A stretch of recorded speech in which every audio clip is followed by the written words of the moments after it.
America put a man on the moon, built the interstate highway system, invented the internet.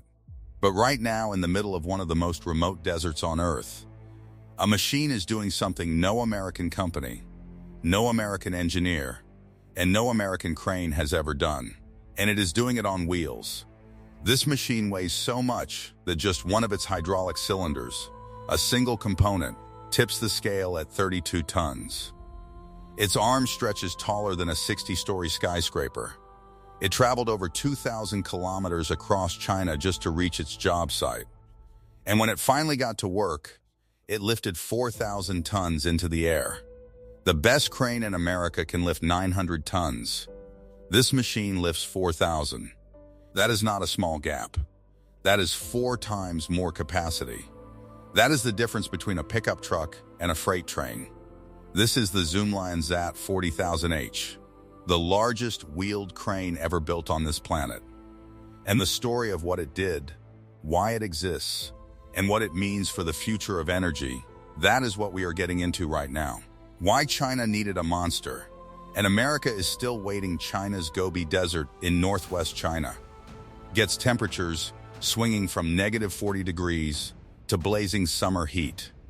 Almost no people, no infrastructure, just wind, rocks, and sky stretching in every direction for hundreds of kilometers. That wind is worth trillions of dollars. China has been building the largest wind farms on Earth across this desert. Wind turbines turn that constant, powerful desert air into electricity that travels through cables to cities hundreds of kilometers away. Clean electricity. No burning coal, no exhaust, just spinning blades doing the work. But here is the challenge nobody talks about. Wind turbines keep getting bigger because bigger blades catch more wind and produce more electricity. The turbines being installed in the Gobi today stand over 170 meters tall. That is taller than most skyscrapers in the world. America has wind farms too, but the average American wind turbine tower is around 90 to 100 meters tall. China is now building them at 170 meters. That is nearly double. And to install a 170-meter turbine, you need a crane that has never existed before. The U.S. largest mobile crane, the Liebherr LTM, a 1200 9.1, can lift 1,200 tons. Impressive. But this job required 4,000 tons of lifting power.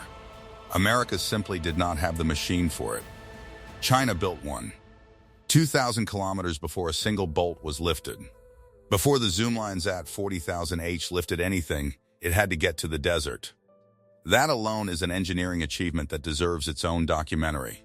The crane travels in hundreds of pieces. The full convoy includes the main crane and 28 support vehicles. When that line of trucks and carriers moves down the highway, it looks less like a construction convoy and more like a slow-moving city. Every single piece of this machine is enormous on its own. The slewing platform, the circular base that lets the crane rotate, weighs 65 tons. That is 12 adult elephants. Just that one piece. The 2 base boom sections each weigh 66 tons. The rear outriggers weigh 20 tons each. Even the hydraulic cylinders weigh 32 tons apiece. That entire convoy crossed over 2,000 kilometers of Chinese roads to reach northwest China. Every bridge had to be checked for weight limits. Every tight turn had to be mapped in advance. Every overnight stop had to be coordinated. It took weeks, and when it finally arrived at the desert site, the real challenge was just beginning. Assembly in the middle of nowhere. Building the world's largest crane from scratch in a desert, with wind blowing and temperatures dropping overnight, is not something that happens with a checklist and a few wrenches. 2 support cranes work together just to lift the 65-ton slewing platform into position. Engineers had to align 2 massive circular platforms perfectly before hydraulic pins could lock them into place. Workers had to attach the outrigger legs, 20 tons each, and then place wide flat pads underneath to stop the machine from slowly sinking into the desert floor. Then came the boom. 7 sections, assembled one by one. The 2 base sections alone weigh 66 tons each. In older cranes, workers hammered metal pins into place with giant sledgehammers. This machine uses hydraulic cylinders that connect sections automatically. No sledgehammers, no bruised hands, just precise mechanical connections.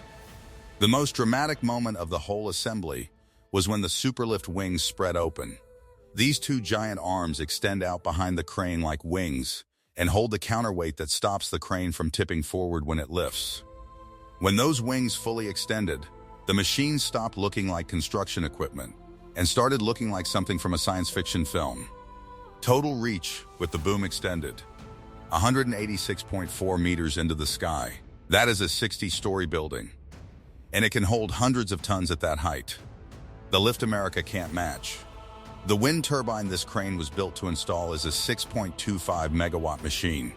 At full power, it produces over 6,000 kilowatt hours of electricity every single hour. That is enough to power hundreds of homes, from one turbine, just from wind. Installing it required 3 cranes working in sequence. A 900-ton crane handled the concrete base. An 1,800-ton crane placed the middle tower sections. Then the 4,000-ton Zoomlion stepped in for the final sections, at the very top of the 170-meter tower. The hardest single lift was the nacelle, the metal box at the top that holds the generator, the gearbox, and all the controls. It weighed over 150 tons. Workers attached guide ropes to all 4 corners before it left the ground, because a 150-ton object spinning freely at 170 meters in desert wind is a catastrophe waiting to happen. Ground teams held those ropes while the crane lifted, guiding the nacelle inch by inch toward the top of the tower. Then came the blades.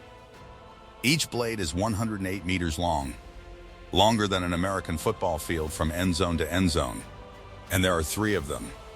Getting a single 108-meter blade to the site required a special transport vehicle with an extendable body. On flat highways, that works.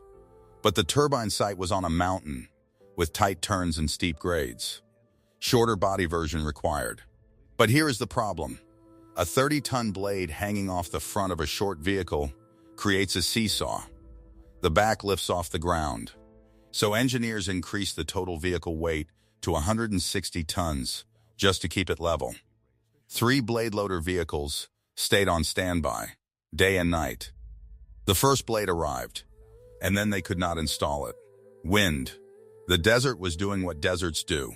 A 108-meter blade in high wind acts like a sail. The crane cable twists. Control is lost.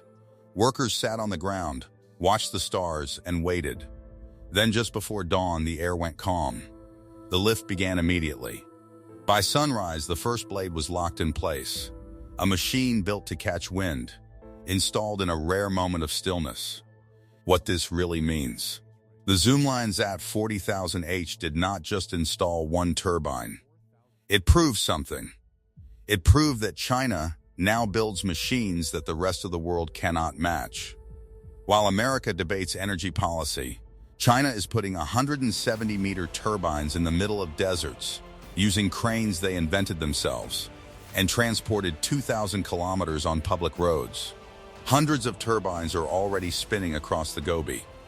That single 6.25 megawatt turbine generates enough electricity to power hundreds of homes every single hour.